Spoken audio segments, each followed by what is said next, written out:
Olá, tchutchucos, tchutchucas, como é que vocês estão? Tudo bem? Espero que sim, sempre, pessoal. Tchutchucos é o seguinte, eu vou trabalhar a terceira e mais simbólica das fases da evolução política romana, que é a fase imperial, ou império, né? E uma primeira coisa que eu tenho que deixar bem claro é o seguinte: o império é como se fosse um retorno àquelas características políticas da monarquia, tá legal? Só que de uma forma diferenciada. O pessoal pensa que o imperador ele tem esse nome porque ele impera, ele é soberano. E muitos dos imperadores romanos, eles eram divinificados. Não pelo fato de serem imperadores, mas pelo fato de exercerem esse imperar sobre os demais, imperar sobre a política, tá? Então é comum vocês encontrarem imperadores que adotavam ou o nome ou título Augusto ou César, que eram duas titulações ou dois nomes, porque eles incorporavam isso no nome original, que fazia referência a esse poder todo que eles estavam exercendo. Tá certo?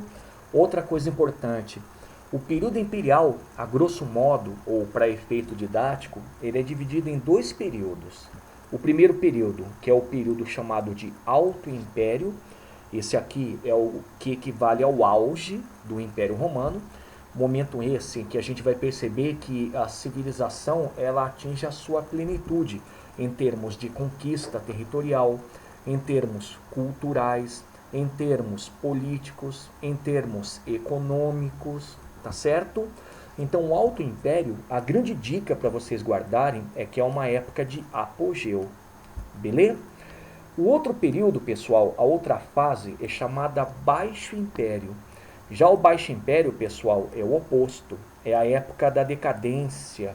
O que a gente vai perceber aqui é que a partir da crise do século III, que foi uma crise que aconteceu entre o final do Alto Império e começo do Baixo Império, Roma começa a suplicar, começa a entrar em colapso.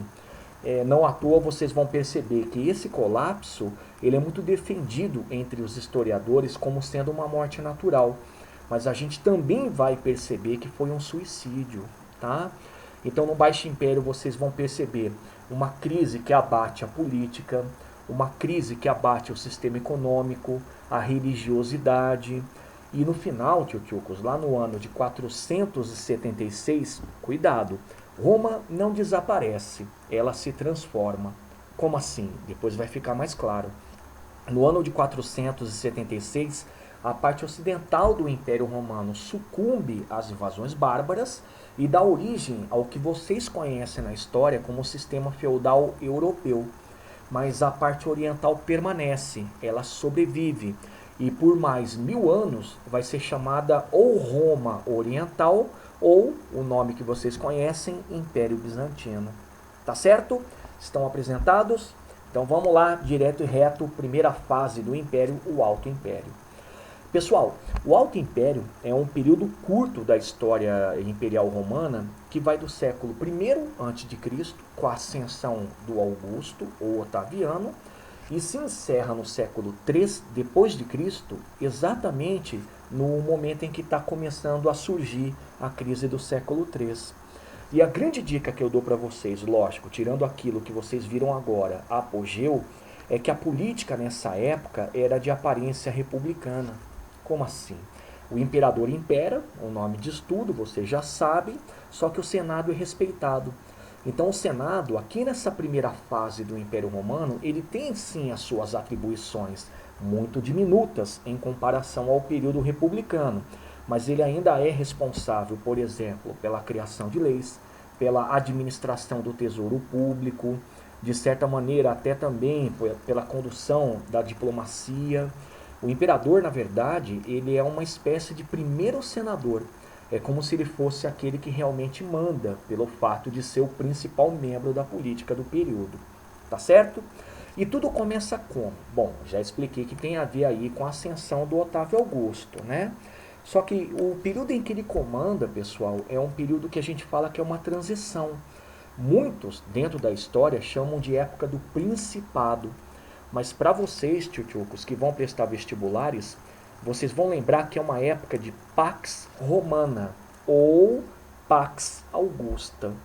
Olha só que coisa interessante. O Otávio, quando ele venceu as disputas com o Marco Antônio e de certa maneira foi colocado no poder não só pela pressão popular, mas também pelo apoio do exército, o que ele percebeu? Ele percebeu que ele tinha que arrumar Roma. Ele tinha que acertar aquilo que de certa maneira fazia muito mal a ela, como por exemplo a guerra civil, as disputas entre generais, um certo colapso na economia. Então ele se preocupa bastante em estabelecer uma certa ordem em Roma, e ele consegue. É por isso que o período de governo dele é chamado Pax Romana. Mas, prof, por que principado? Porque o primeiro título que ele recebeu não foi o título de imperator ou imperador, foi de príncipe senator, o primeiro senador.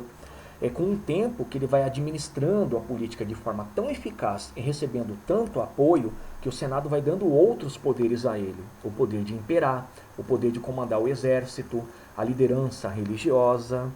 Então o que ele faz? Qual que é a importância disso tudo para entender por que ele é um primeiro senador? Ou, para vocês, por que é a Pax Romana? Ele se ocupa de acabar com a guerra civil. Isso, exatamente. Aquelas guerras que vinham acontecendo no final do período republicano são postas como fim aqui. Tchutchucos, basicamente o que ele faz? A primeira coisa é tentar acabar com a disputa política que existia entre os generais e principalmente entre as Forças Armadas e o Senado. Porque quando ele assume a função de líder político, ele é o responsável por tudo. E ele, de certa maneira, tem que agradar, entre aspas, a todos, tá? Então ele finda as disputas políticas se colocando como autoridade máxima. Outra, ele acaba com a guerra civil também aplacando a questão social. Ele tem uma característica muito importante que é de se aproximar dos plebeus, das camadas mais baixas, nessa época chamada também de ordem inferior. Ele faz a reforma agrária, ele continua praticando a política do pão e circo, talvez o momento mais praticado é esse momento. Então ele é o imperador responsável por tentar harmonizar a sociedade. Olha uma outra coisa que ele faz. Ele faz a divisão das províncias do Império Romano em dois tipos. O primeiro tipo eram chamadas senatoriais, eram províncias pacíficas, eram províncias que não tinham o exército presente, e essas províncias, o nome diz tudo, eram províncias administradas diretamente pelo Senado. E o segundo conjunto de províncias eram chamadas imperiais. Geralmente eram províncias militarizadas, eram províncias que passavam por alguma convulsão ou de ordem social ou militar. E essas províncias eram administradas diretamente pelo imperador. Então percebem? Nessa divisão das províncias já fica bem claro aquele papo da aparência republicana, né? Ele respeita o Senado. Ele só é o primeiro senador, é aquele que impera, mas ele respeita as decisões do órgão mais singular desse período ainda. Bacana? Outra ação dele, pessoal. Ele sabe que o exército é muito importante para ele para mantê-lo no poder. Assim também como é importante para a defesa de Roma, né? Então ele começa uma prática de distribuir terras aos veteranos e principalmente depois dos 25 anos em que eles eram obrigados a atuar nas Forças Armadas. Então todo veterano, além de receber, lógico, o seu salário costumaz, ele recebia terras. E tchutchucos, era o sonho de todo soldado, no caso, todo veterano, depois de 25 anos, descansar num pedaço de terra, trabalhar ou pelo menos morrer por lá. Beleza? Mais uma atitude, pessoal. Sabedor de que grande parte dos problemas daquela época da crise republicana tem a ver com os generais, tem a ver com o exército, que de certa maneira tinha muita influência política, ele faz o seguinte: ele envia o grosso do exército romano para as fronteiras. E lá nas fronteiras, pessoal, a ocupação desses exércitos, ou do grande exército, era proteger os limes. Limes é o nome que se dava a essas fronteiras, tá? E ele reduz drasticamente as conquistas. Então é interessante porque enviando o exército para as fronteiras, primeiro, ele afasta o exército das decisões políticas e consequentemente os generais também, e ao mesmo tempo ele fortalece os territórios romanos, mas ele pouco se preocupa com conquista, tá certo? Tchutchuco, só que ele deixa uma força do exército romano, que é uma força especializada, chamada Guarda Pretoriana em Roma. Essa guarda pretoriana era a guarda pessoal do imperador. E ela é muito interessante. Ao longo da história imperial, a própria guarda pretoriana matou muitos imperadores, destronou outros tantos. Então ela passa a ser uma certa representação do exército e com o tempo ela volta a ter muita influência política. Legal? Mais uma ação dele, pessoal. Talvez uma das mais interessantes para aplacar aquele problema social que eu comentei quando ele acaba com a Guerra Civil é a divisão social agora por riqueza. Ora, tchutchucos, todo mundo sabe que a sociedade romana era dividida pelo nascimento, né? Aquela divisão clássica, patrícios, clientes, aí tem os cavaleiros e plebeus. Agora não. A sociedade, sendo dividida por riqueza, ela tem uma concepção censitária de ordenação. E surgem 3 outras camadas no lugar daquelas que eu citei agora. Não existem mais aquelas, e as 3 que nascem são essas. A senatorial, a camada mais enriquecida, geralmente, inclusive, aqueles que podiam ter possibilidades de participar da política. Uma camada intermediária chamada equestre, muito provavelmente eles são uma evolução dos cavaleiros. Geralmente eles eram muito ligados ao comércio e ao mesmo tempo eles se tornavam funcionários públicos, tá? E a última camada é chamada ou ordem inferior ou camada plebeia, tá certo? Era a maioria da população. Mas o que é interessante, tchutchucos, é que nessa camada plebeia, a massa, ela tinha a possibilidade de ascender socialmente. Então é isso que é muito interessante quando eu falo da divisão social para aplacar aquela convulsão social do período da Guerra Civil. Tá legal? Fora isso, o que ele fez de mais, pessoal? Poxa, ele fez o estímulo artístico e cultural. Ele valorizou muito a filosofia, a literatura, a arquitetura. Ele era um cara muito famoso por embelezar cidades como Roma. E um nome muito legal que nasce nessa época do estímulo artístico e cultural é um ministro dele chamado Mecenas. Legal, né? Para quem já está avançando nos estudos de história, sabe que Mecenas é um título que se dava lá na época do Renascimento àquele ou aquela que financiavam obra de arte. Ele era o ministro, digamos, da educação e cultura, da cultura. Ele foi o grande responsável por esse estímulo que eu comentei. Mais uma ação que a gente pode citar, ele foi também o cara responsável, pessoal, por tentar fazer com que a política do pão e circo, que eu citei ali em cima, se tornasse mais costumasse. Não à toa, em qualquer filme ou em qualquer série que vocês assistem sobre o Império Romano, é muito comum eles mostrarem o Coliseu, eles mostrarem corrida de bigas, né? A Fórmula 1 da época. Isso tudo é a política do pão e circo. É a política de festas, é a política de distribuição de comida, e a população, com tudo isso, ela não reage. Ela fica passiva à dominação imperial. Tá legal? Então essa é a primeira parte desse alto império. É o começo, é uma transição. Ademais, pessoal, o que acontece?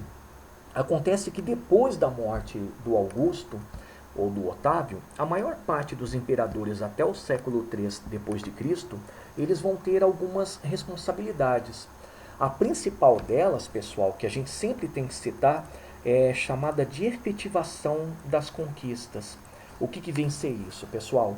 A efetivação das conquistas era, por exemplo, a fundação de vilas, de guarnições militares, de cidades e de portos em regiões conquistadas, em regiões que faziam parte do Império Romano. Note, só pelo que eu falei para vocês, que são fortes militares ou guarnições militares. A presença de uma guarnição é sempre a representação de Roma. Então esse é um processo que a gente fala que é um processo de efetivação. A presença romana, ela passa a ser verídica, real, em todos os territórios que Roma havia conquistado. Tá legal? Outra coisa que tem tudo a ver com a efetivação das conquistas é uma coisa chamada latinização. O que é a latinização? A latinização, pessoal, é a incorporação da cultura desses povos conquistados à cultura romana. Só que, lógico, sempre numa via de alto para baixo, numa via hierárquica, né? Ou seja, os romanos faziam a imposição da cultura deles aos demais e, de certa forma, até copiavam um elemento ou outro dos povos conquistados. Mas era difícil o romano aceitar plenamente a cultura daqueles que estavam subjugados. Então a latinização ela envolvia o quê? O culto a deuses romanos, né? Envolvia também, pessoal, o uso do latim como língua oficial, envolvia a discussão da filosofia no modelo romano, tá? Então é a ocupação de grande parte dos imperadores que vem depois do Augusto. Mas é lógico, o Augusto também teve muito a ver com isso. Ademais também, pessoal, no Alto Império, a gente sempre vai falar de um poder imperial com aparência republicana. Já citei na abertura sobre esse assunto, mas peço para vocês reforçarem, usando o Senado, pessoal, como sendo uma forma de local de manipulação. Como assim, prof? Calma. Significa que os imperadores eles respeitam sim a existência do Senado, eles dão certas atribuições para o Senado, mas tudo que era feito também dentro daquela jogada de pressão, dentro daquela jogada de o imperador dizia a palavra tinha que ser respeitada. Então, dificilmente os imperadores nesse período, eles foram contra a ordem. Mas quando eu falo dificilmente, eu tenho que tirar, por exemplo, o Calígula, né? Mas é um assunto que eu vou discutir daqui a pouco. Mas enfim, a aparência republicana é a coexistência do poder imperial e do senatorial, mas o imperial sempre o mais relevante. Tá certo? E por último, uma coisa que todo mundo tem que tomar cuidado é que o período do Alto Império é um período de sucessão sistemática de imperadores. Só que cuidado, não existe regra de hereditariedade. Não, senhores, não era regra toda vez que morresse um imperador o filho tivesse que assumir. Não. Na verdade, o imperador ele indicava um sucessor e quem ratificava o entronamento ou a aceitação dele como tal, como imperador, era o Senado. Mas podia rolar, por exemplo, de não ter tempo de indicar um sucessor, o Senado escolhia. Acontecia também, como eu já comentei, do exército manipular e impor um imperador, de derrubar um outro. Mas a regra era, o imperador tinha que deixar um sucessor, ou algum outro órgão tinha que escolher, por exemplo, o Senado. Nesse período, pessoal, Roma, para vocês terem uma ideia, teve 4 dinastias, tá? Uma primeira dinastia, que é a dinastia Júlio-Claudiana, a dinastia da qual faz parte o Otávio Augusto, mas dessa dinastia Júlio-Claudiana, 2 caras se destacaram, o Calígula e o Nero. Uma segunda dinastia, que é a dinastia chamada Flaviana, ou só Flávios, e um grande imperador dessa dinastia flaviana é um cara chamado Vespasiano. Ele assumiu depois de uma guerra civil que estourou em Roma por conta da morte do antecessor. E ele assumiu por quê? Porque ele teve o uso do exército como manipulador, como impositor. Temos uma terceira dinastia chamada dinastia Antonina. O imperador mais famoso da dinastia Antonina é Adriano, professor de história de vocês inclusive. Não, tô brincando.